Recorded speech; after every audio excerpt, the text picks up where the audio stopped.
আজ আমরা খবরের শিরোনামের অনেক গভীরে যাব। একটা গোটা নির্বাচনী এলাকা বাঘমুন্ডির রাজনৈতিক আর অর্থনৈতিক বাস্তবতাকে ডেটা দিয়ে বোঝার চেষ্টা করব আর দেখব কিভাবে তথ্যের ভিত্তিতে সুশাসনের একটা রাস্তা তৈরি করা যেতে পারে।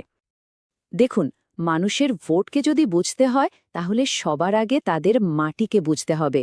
যে মাটিতে তারা থাকে, প্রতিদিন যে সমস্যাগুলোর মুখোমুখি হয়, সেখান থেকেই তো সবকিছু শুরু। পশ্চিমবঙ্গের মানচিত্রে বাঘমুন্ডি ঠিক এইখানে, জঙ্গলমহলের অংশ। এর পরিচয়, এর বাস্তবতা রাজ্যের আর 5টা অঞ্চলের থেকে কিন্তু অনেকটাই আলাদা। এখানকার মানুষের দিকে যদি তাকান, একটা পরিষ্কার ছবি দেখতে পাবেন। এটা মূলত একটা গ্রামীণ এলাকা। পুরুলিয়ার প্রায় 87% মানুষ গ্রামেই থাকেন। এখানকার অর্থনীতি মানেই হল কৃষি, যা পুরোপুরি বৃষ্টির জলের ওপর নির্ভরশীল। আর জনসংখ্যার একটা বিরাট অংশ, প্রায় 1/4 ভাগ তপশিলি উপজাতির, আরও 10% বেশি তপশিলি জাতি। এই সামাজিক গঠনটাই কিন্তু বাঘমুন্ডির রাজনীতিকে তৈরি করে দিয়েছে। এলাকার অর্থনৈতিক সংকটটা ঠিক কতটা গভীর সেটা বোঝার জন্য শুধু একটা সংখ্যাই যথেষ্ট, 3,80,000। হ্যাঁ, প্রায় 3,80,000 পরিবার এখানে মনরেগা বা MGNREGA-র ওপর নির্ভরশীল। এর মানে কি দাঁড়ায়? মানেটা খুব পরিষ্কার, এখানে স্থায়ী চাকরির সুযোগ প্রায় নেই বললেই চলে। স্থানীয় অর্থনীতি এতটাই দুর্বল যে এত বিশাল সংখ্যক মানুষকে সরকারি কাজের প্রকল্পের উপর ভরসা করে থাকতে হয়। এটা একটা গভীর সংকটেরই লক্ষণ। তো এই প্রেক্ষাপটটা তো আমরা বুঝলাম। এবার চলুন মানুষের প্রতিদিনের লড়াইগুলোর দিকে একটু নজর দিই। এই লড়াইগুলো আসলে ভালো প্রশাসনের জন্য একটা আরতি ছাড়া আর কিছুই নয়। পানীয় জলের জন্য বাসিন্দাদের রোজ কিলোমিটারের পর কিলোমিটার হাঁটতে হয়, নয়তো নদীর খাত খুঁড়তে হয়। এটা কোনো খবরের কাগজের লাইন নয়, এটা ভোটারদের নিজেদের অভিযোগের রিপোর্ট থেকে নেওয়া। ভাবুন একবার, এই একটা বাক্যই বুঝিয়ে দেয় যে প্রশাসনের ঘাটতিটা ঠিক কতটা গুরুত্বপূর্ণ। অবশ্যই কাজ যে একেবারেই হয়নি তা নয়। যেমন ধরুন, প্রধানমন্ত্রী গ্রাম সড়ক যোজনায় প্রায় 2,373 কিলোমিটার রাস্তা তৈরি হয়েছে। তার মানে কাগজে কলমে দেখলে মনে হবে যে যোগাযোগ ব্যবস্থা উন্নত করার একটা চেষ্টা তো হয়েছে। কিন্তু আসল গল্পটা লুকিয়ে আছে পরের সংখ্যাটায়।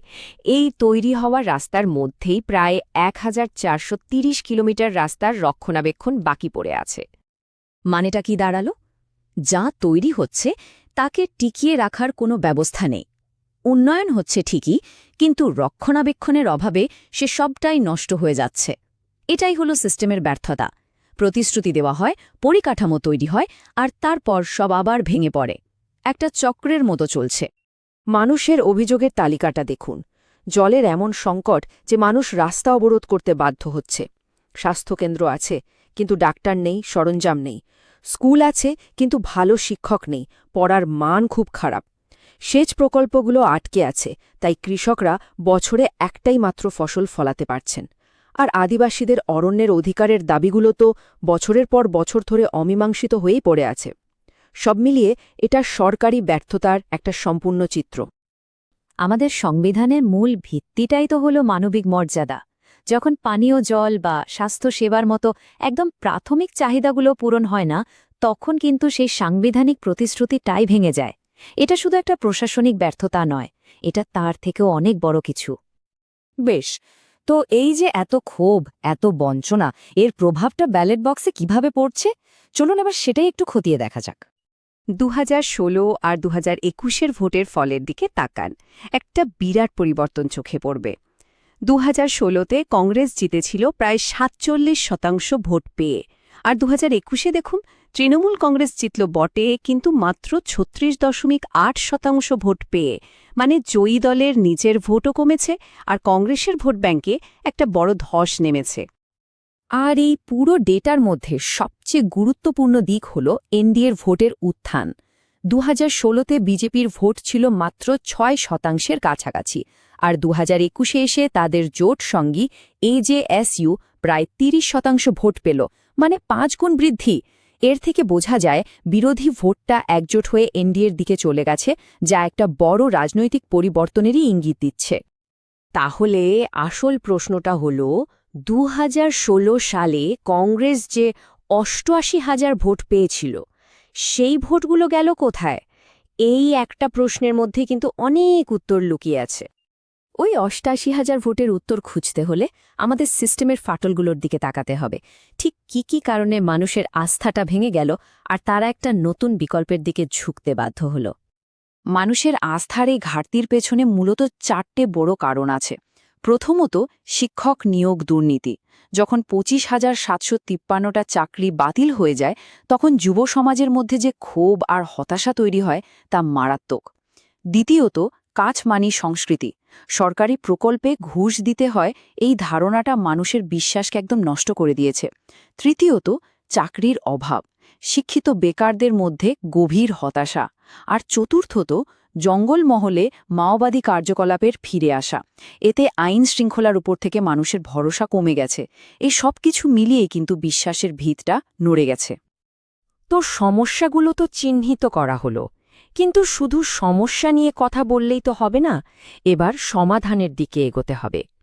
এমন একটা সুনির্দিষ্ট নীল নকশা তৈরি করতে হবে যা কার্যকরী শাসন আর জনসেবা নিশ্চিত করতে পারে।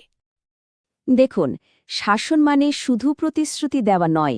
আসল শাসন হলো এমন একটা ডেলিভারি সিস্টেম তৈরি করা যার সুফল মানুষ হাতে নাতে পাবে এবং যা পরিমাপ করা যাবে। ফাঁকা কথার দিন শেষ, এবার দরকার বাস্তব এবং জবাবদিহিমূলক কাজ। এই দেখুন, এটা একটা ডেভেলপমেন্ট প্লান শিট। এটা শুধু একটা প্রতিশ্রুতির তালিকা নয়, এটা একটা বিশ্বাসযোগ্য পরিকল্পনা। প্রত্যেকটা প্রকল্পের জন্য আনুমানিক খরচ কত, কাজ শেষ করতে কত সময় লাগবে, আর তার ফলে সাধারণ মানুষের কি লাভ হবে, সব স্পষ্টভাবে বলা আছে। যেমন একটা পাকার রাস্তা যা ২০,০০০ কৃষককে সরাসরি বাজারের সঙ্গে জুড়ে দেবে, বা একটা জলের পাইপলাইন যা প্রত্যেকটা গ্রামে নিরাপদ পানীয় জল পৌঁছে দেবে, অথবা একটা কৃষি প্রক্রিয়াকরণ হাব যা সরাসরি ৫০০টা নতুন চাকরি তৈরি করবে। এই পরিকল্পনাকে বাস্তবায়িত করার জন্য একটা চতুর্মুখ কৌশল দরকার। এর প্রথম মুখ হল শিব, অর্থাৎ আগ্রাসন। এর মানে হল বর্তমান প্রশাসনের ব্যর্থতা, দুর্নীতি আর নিরাপত্তাহীনতার বিষয়গুলোকে খুব জোরালোভাবে মানুষের সামনে তুলে ধরতে হবে। দ্বিতীয় মুখ হল বিষ্ণু, অর্থাৎ স্থিতিশীলতা। মানুষকে শুধু আইন শৃঙ্খলার প্রতিশ্রুতি দিলেই হবে না, তাদের জীবনে স্থিতি আনতে হবে। জল, বিদ্যুতের মতো জরুরি পরিষেবাগুলো যে তারা নিয়মিত পাবে তার একটা স্পষ্ট ভরসা দিতে হবে। তৃতীয় মুখ হল ব্রহ্মা, অর্থাৎ উদ্ভাবন। পুরনো সমস্যাগুলোর জন্য গতানুগতিক সমাধান না ভেবে নতুন আর আধুনিক সমাধানের কথা বলতে হবে। যেমন যুবকদের জন্য স্কিল ডেভেলপমেন্ট সেন্টার তৈরি করা বা চাষে নতুন প্রযুক্তি এনে কৃষকদের আয় বাড়ানো। আর চতুর্থ মুখ হল দুর্গা, অর্থাৎ সুরক্ষা। এখানকার আদিবাসী মানুষের অধিকার, তাদের সংস্কৃতি এবং পুরো সম্প্রদায়ের নিরাপত্তাকে রক্ষা করা হবে সর্বোচ্চ অগ্রাধিকার। আর এই যে ডেটাভিত্তিক শাসনের কথা হচ্ছে, এখানে একটা খুব জরুরি বিষয় আছে, আর সেটা হল নাগরিকের ডেটাকে সম্মান করা। ভারতের নতুন ডিপিডিপি আইন অনুযায়ী নাগরিকের ব্যক্তিগত তথ্যের গোপনীয়তা সবচেয়ে গুরুত্বপূর্ণ। এর ফলে নিশ্চিত করা যায় যে মানুষের সাথে সমস্ত আলোচনা যেন তথ্যের ভিত্তিতে হয় এবং তাদের সম্মতিকে যেন সবসময় সম্মান করা হয়।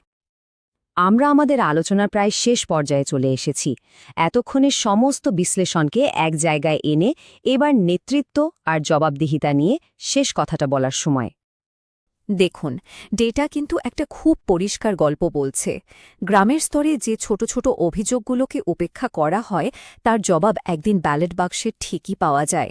এটা একটা শান্ত কিন্তু খুব দৃঢ় সতর্কবার্তা।